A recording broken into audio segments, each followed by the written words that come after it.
What's up tout le monde, c'est ton boy Max. Le Canadien a tenu tête aux Capitals de Washington dans le premier match de la série. Une défaite très honorable de 3-2 en prolongation.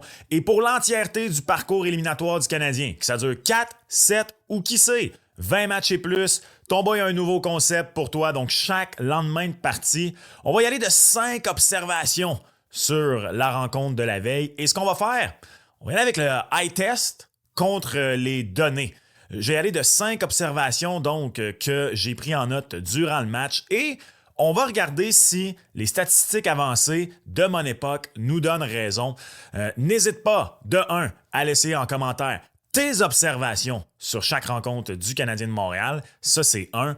2, les données qu'on va prendre et qu'on va analyser, c'est important de les prendre en considération, mais tout est une question de perspective et justement, comment on les relativise. Donc, qui sait, peut-être que j'aurai même pas les bonnes observations par rapport à ces données-là. Donc, n'hésite pas, toi aussi, à y aller de tes observations par rapport à ça. Est-ce que tu trouves que certaines données vont être exagérées, quoi que ce soit? Et surtout, en ces temps de séries éliminatoires, les premières à 5 ans pour le Canadien de Montréal, toi, navigateur du web, peut-être es-tu en quête de nouveaux contenus en français, hockey sur YouTube, abonne-toi à la chaîne de ton boy. On a comme objectif d'atteindre les 20 000 abonnés cette année et c'est extrêmement bien parti. Le mois d'avril, particulièrement, nous permet d'être sur la bonne voie et également, profitez-en pour aimer la vidéo. Première observation, les problèmes du Canadien de Montréal en première période ne sont pas restés en saison régulière. Samuel Montembeault a connu un excellent premier match, mais surtout dans les 20 premières minutes de jeu. Il a été bon le reste de la rencontre, il a tenu son équipe dans la partie, mais vraiment dans les 10 premières minutes de jeu, c'est là où Monty a fait le gros de son travail. Je sais qu'après une période, les tirs étaient 14-13 à la faveur des Capitals de Washington, mais à mon œil, la qualité des tirs des Capitals de Washington, les chances de marquer étaient bien meilleures que celles du Canadien. Donc je pense que sans un travail sensationnel de Samuel Montembeault en première période. Peut-être que le Canadien tirait déjà de l'arrière par plus qu'un but. Et on en a parlé tellement souvent dans le dernier quart de la saison que le Canadien débutait mal ses matchs et qu'après ça, on était capable de revenir dans la rencontre. C'est ce qui est arrivé. Une des choses qui est reprochée souvent à Montembeault, c'est sa constance de match en match. Donc, sur une série 4-7, clairement, il va falloir qu'il soit capable d'avoir des énormes premières périodes pour garder son équipe dans la rencontre parce qu'on n'a pas laissé ça de côté. Mais est-ce que c'est réellement ce que les données nous disent sur la performance de Samuel Montembeault?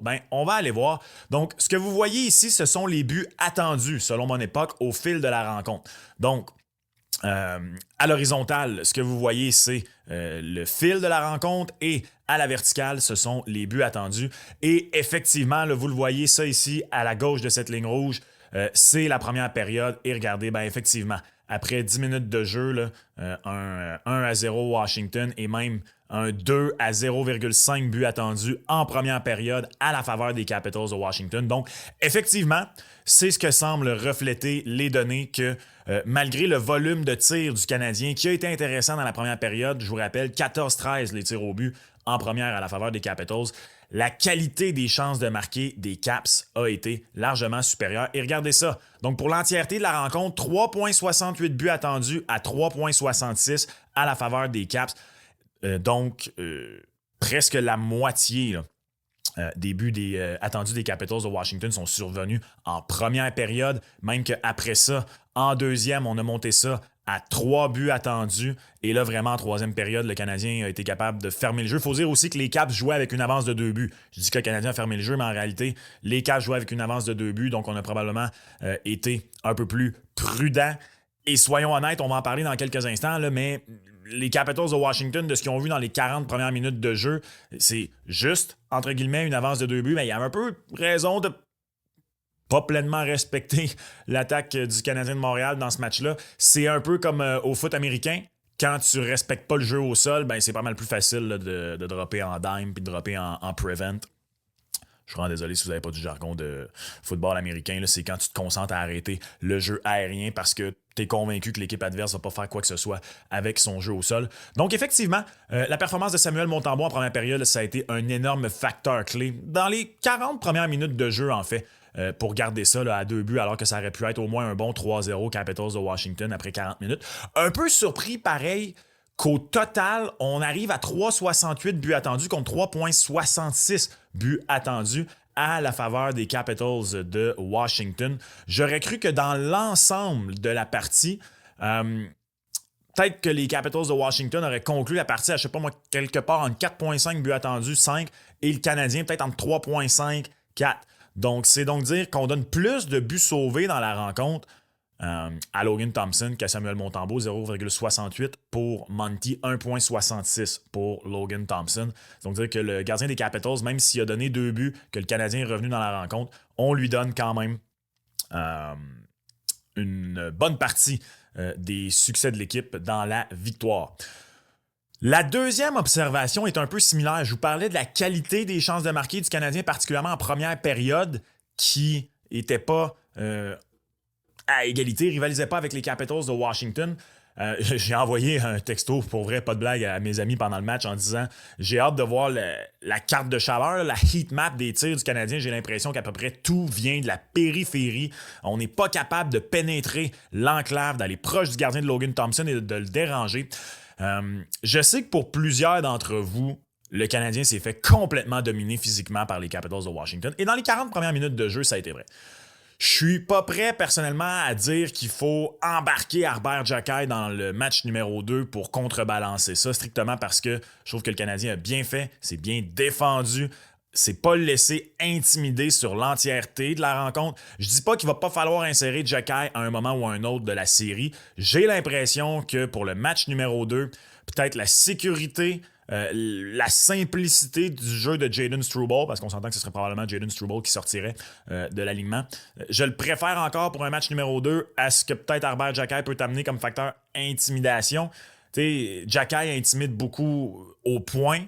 Oui, la mise en échec et tout ça, puis dans les mêlées, mais s'il joue 10 minutes, va-t-il réellement être là assez souvent pour contrebalancer ça? Je le sais pas.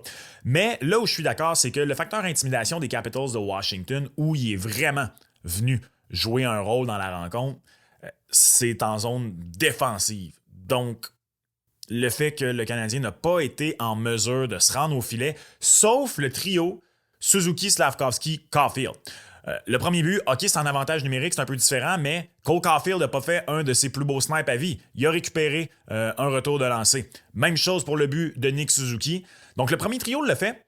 Le premier trio a connu un bon match. Ça va être une observation un peu plus tard, mais j'ai l'impression plus tard dans la rencontre, on a réussi finalement à rentrer là et à montrer à l'équipe, même si on est le trio le plus talentueux, ou du moins celui qui a le plus de succès, parce qu'il y en a qui vont dire avec raison que maintenant que Demidov est là, tu as du talent aussi sur un autre trio, là. Mais ça, ce sera pour une autre discussion.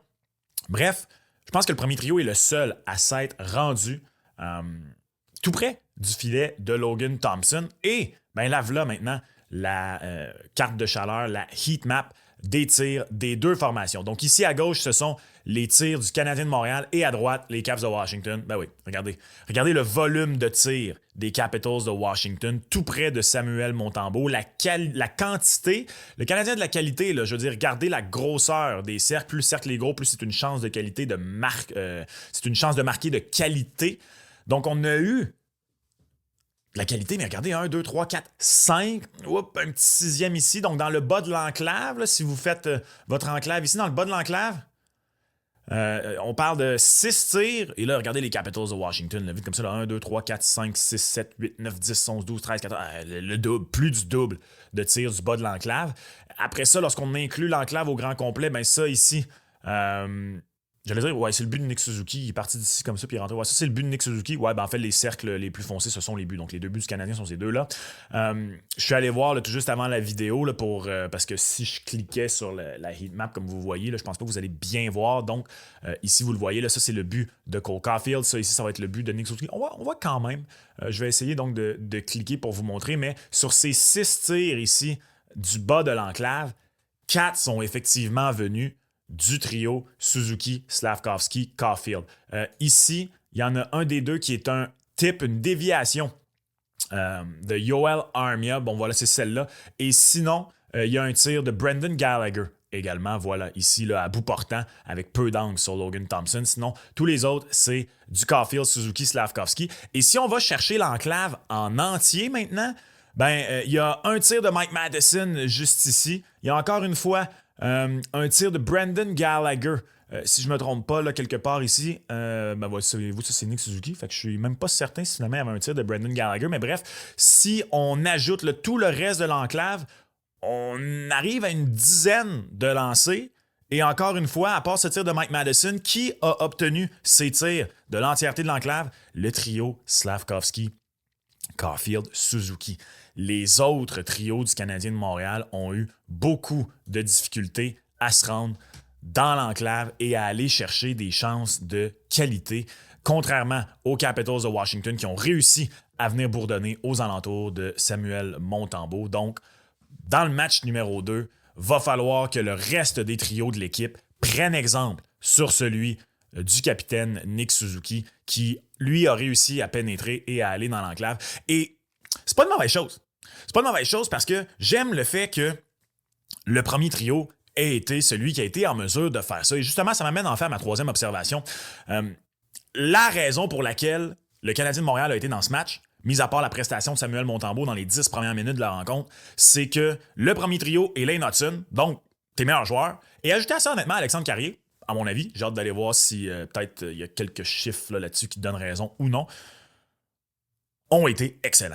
Si vous étiez inquiet pour Cole Caulfield particulièrement et Lane Hutson, parce qu'ils sont plus petits en série contre un gros club contre les Caps, oui, Caulfield s'est fait dévisser par Ovi. Plusieurs d'entre vous pensaient que c'était une punition honnêtement. À part le double échec au visage de Brandon Gallagher, à mon humble avis, les arbitres ont été mauvais égal, ont été des arbitres de séries éliminatoires. Évidemment, la plus grosse erreur, la plus grosse omission des arbitres, c'est ce double échec dans le visage de Brandon Gallagher. Fait que ça donne peut-être l'impression que ça a été pire pour le Canadien parce que c'était tellement une grosse omission. Mais bref, tout ça pour dire qu'on a mangé des coups, ça ne nous a pas empêché de faire notre travail. Caulfield a marqué son but parce qu'il est allé dans le bas de l'enclave. Lane Hutson a récolté, oui, des passes secondaires, c'est pas grave. Donc, tes meilleurs joueurs ont été tes meilleurs éléments. Par contre, on a particulièrement dominé la fin de la rencontre. On a bien joué. On était déjà les joueurs, là, Hudson, Carrier et le premier trio, à connaître des meilleures rencontres que le reste de l'équipe en première et deuxième période. C'est vraiment à partir de la fin de la troisième période où ce trio-là a pris les choses en main. Vous l'avez peut-être déjà remarqué lorsqu'on regardait l'évolution des buts attendus dans la rencontre. Et effectivement, regardez ça ici, là, vous voyez, c'est la punition à Pierre-Luc Dubois, juste ici, qui fait changer la donne. Regardez comment, à mi-chemin en troisième période, là, on était encore loin derrière les Capitals de Washington en termes de buts attendus. La punition à Pierre-Luc Dubois, pendant laquelle le Canadien a marqué son but, c'est là où le premier trio s'est mis à s'imposer. Et effectivement, là, vous regardez, bon, ça ici, c'est l'avantage numérique, ça a amené au but, bien sûr, de Cole Caulfield. Et là, après ça, si vous regardez, là, OK, ici, tu as Brandon Gallagher, mais ça n'a pas fait monter de beaucoup. Whoop! Et en dedans d'une... C'est sur la même séquence, en fait. Sur la même séquence, le trio du Canadien de Montréal, Cole Caulfield, Juraj Slavkovski et finalement, le but de Nick Suzuki a permis aux Canadiens de monter et d'aller rattraper les Capitals de Washington. Donc, une bonne nouvelle pour le Canadien de Montréal, c'est que malgré le facteur intimidation des Capitals de Washington, tes meilleurs joueurs ont été en mesure, malgré le fait qu'ils se faisaient brasser, d'obtenir une bonne rencontre.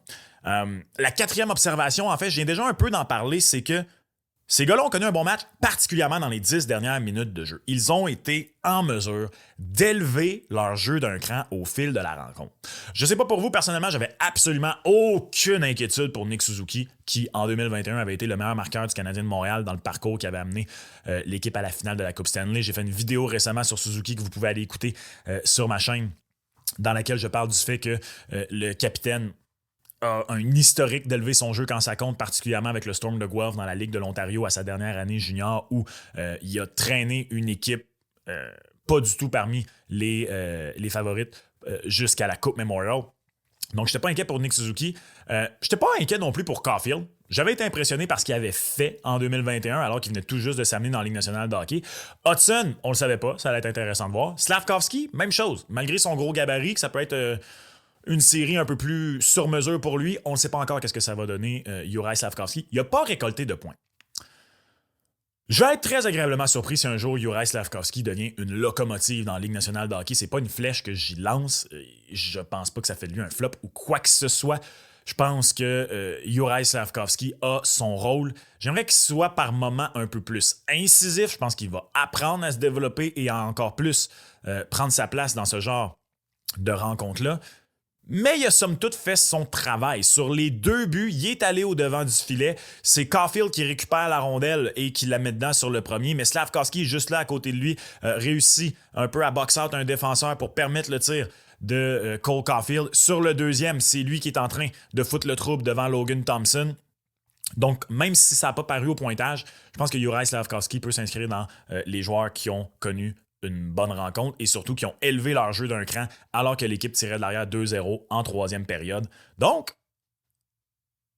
la 5e observation, c'est que le premier trio ainsi que Lane Hutson ont montré qu'ils peuvent, à tout le moins, garder cette équipe-là dans le match et amener la prolongation. J'inclus Samuel Montembeault.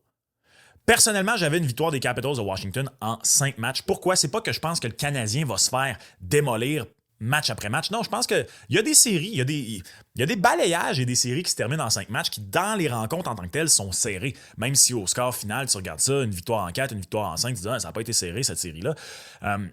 Mon problème, c'est que je pense pas que le Canadien a la profondeur pour rivaliser avec les Capitals de Washington. Et donc maintenant, si on va voir les performances individuelles, est-ce que les données nous donnent raison? Et ça, j'ai hâte de voir. J'ai un petit peu moins regardé juste ici. Alors ça, c'est les pourcentages de buts attendus. Pour ceux qui ne sont pas familiers, ce que ça veut dire, c'est que si tu es à 100%, c'est que toutes les chances de marquer pour lesquelles tu as été sur la glace sont des chances de marquer de ton équipe. Si tu es à 0%, comme malheureusement c'est le cas d'Ivan Demidov ici, il est à 5, là, pas à 0, c'est que tu as été sur la glace pour juste des chances de marquer adverses. Qu'est-ce qu'on remarque? Suzuki, Caulfield, Slafkovský et Carrier. Voyez-vous, Hudson, je l'ai inclus, mais pas tant.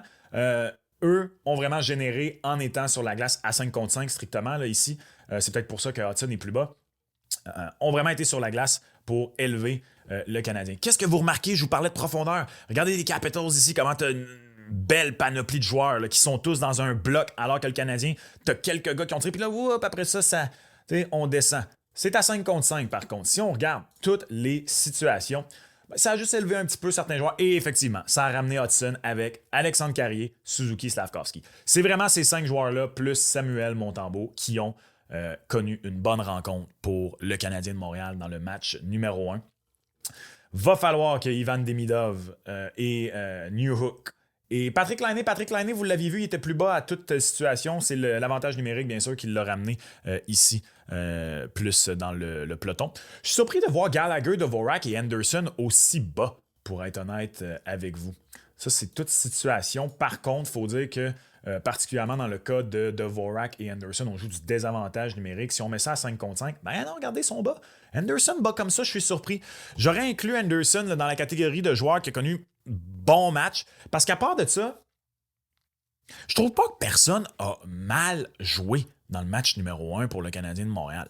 Vraiment, là, un match que je dis à oublier, non. Les statistiques viennent de montrer peut-être Ivan Demidov. C'est vrai qu'on l'a pas vu, Ivan Demidov, malheureusement, puis c'est pas une flèche, là. C'est normal. Le gars vient de jouer 2 matchs de saison régulière de Ligue nationale de hockey, débarque de Russie, premier match ultra physique à souhait. Il n'est pas, exemple, aux côtés de Nick Suzuki et Cole Caulfield qui pourraient le traîner, entre guillemets, je veux dire, être les moteurs du trio, puis il y a juste à compléter. Non, il est avec Laine, il est avec Newhook. Offensivement, il faut qu'il soit créateur de jeu. On ne l'a pas vu. J'ai pas trouvé, par contre, qu'on l'a vu négativement, comme laisse peut-être présager les statistiques, les données que je viens de vous montrer. Mike Madison, malheureusement, fidèle à son habitude, a causé quelques revirements défensivement. Je pense quand même que dans l'ensemble, c'est pas un mauvais match de Mike Madison. J'aurais aimé qu'il soit meilleur. Donc, ça m'amène à ma conclusion de cette première rencontre du Canadien de Montréal. Je pense que les données semblent effectivement démontrer que Samuel Montembeault, le premier trio, Hudson Carrier sont les joueurs qui ont été bons pour le Canadien. Mais ça, ça te fait 6 joueurs. Qui va se lever chez le Canadien de Montréal dans le match 2, 3, 4, peu importe, pour amener cette série-là le plus loin possible, pour peut-être réussir à surprendre les Capitals de Washington? C'est ce qui va être important. Clairement, le premier trio s'est pas laissé flatter dans le sens du poil par les bons propos de Spencer Carberry qui a dit que c'était peut-être le meilleur trio de la Ligue nationale depuis la confrontation des 4 nations. Il a joué à la hauteur des attentes. Il va avoir besoin d'aide, ce premier trio. Je le disais, moi, je suis un petit peu surpris que le trio des vétérans n'ait pas des meilleures statistiques avancées que ce qu'on vient de voir. Parce que j'ai trouvé dans l'ensemble, même s'il n'a pas connu un grand match, qu'il a connu une rencontre intéressante, je dirais, sans plus. Défensivement, Mike Madison va devoir élever son jeu d'un cran, même si je ne trouve pas encore une fois qu'il a connu une mauvaise rencontre. Et va falloir que le trio Newhook, Laine et Demidov trouve une façon au moins d'aller créer des chances de marquer. Et pour ça, il faut sortir de la périphérie. On l'a vu dans la carte de chaleur, la heat map des tirs. À part le premier trio, personne n'a réussi à rentrer, à aller se mettre proche du gardien de but, Logan Thompson. Je vais donner à Patrick Laine qui a distribué des mises en échec là, dans ce match-là. Patrick Laine est venu pour jouer. C'est Patrick Laine. Il va y avoir des revirements, il va y avoir des moments où ça te fait grincer des dents à 5 contre 5, mais il a amené un petit quelque chose que j'ai trouvé très intéressant dans cette rencontre-là. Et bien sûr, c'est son tir, bien que c'est pas lui qui l'a mis dedans, qui l'a envoyé au filet. Les gars ont fait le travail après ça pour récupérer, qui a finalement ouvert la marque pour le Canadien de Montréal. Donc, qui va s'élever? Est-ce que Suzuki, Caulfield, Slafkovsky vont être capables de maintenir le rythme? Parce qu'il y a ça aussi, il y a le danger inverse. Je dis que qui va se lever, mais il y a le danger inverse parce que si personne ne se lève, conjugué au fait que Laine, Hudson, Caulfield, Suzuki n'est pas à ce niveau-là sur l'entièreté d'une série et qu'ils descendent, ça va peut-être revirer le bord très rapidement. Je suis pas inquiet de ce côté-là parce qu'on a un gros échantillon. Là. Ça fait plus d'un quart de saison que ce trio-là domine. Je pense que c'est pas exagéré de dire domine. Donc, est-ce qu'eux vont être capables de maintenir le rythme et les autres joueurs vont pouvoir venir suivre et aller chercher 1, 2, 3, 4 victoires pour le Canadien dans cette série-là. Ça va être très intéressant à surveiller. Quelles sont vos observations sur la rencontre numéro 1? Comment analysez-vous ça? Trouvez-vous que les données rendent justice à ce que vous avez vu dans le match 1? Votre plus belle surprise ou le meilleur joueur selon vous et votre plus grande inquiétude pour le match numéro 2 du Canadien de Montréal. Laissez-moi savoir, comme toujours, dans les commentaires. Tu veux savoir pourquoi? À mon avis, le Canadien a réussi son coup et s'est qualifié pour les séries éliminatoires 2025. Tu peux écouter cette vidéo qui est disponible sur ma chaîne. Et sinon, en ce premier parcours éliminatoire du Canadien depuis 2021, est-ce que il y a des potentielles comparaisons à faire avec les Blackhawks de Chicago de la fin des années 2000, début des années 2010? C'est juste là. Et on se reparle lors de la vidéo d'après-match de la rencontre numéro 2. Ciao!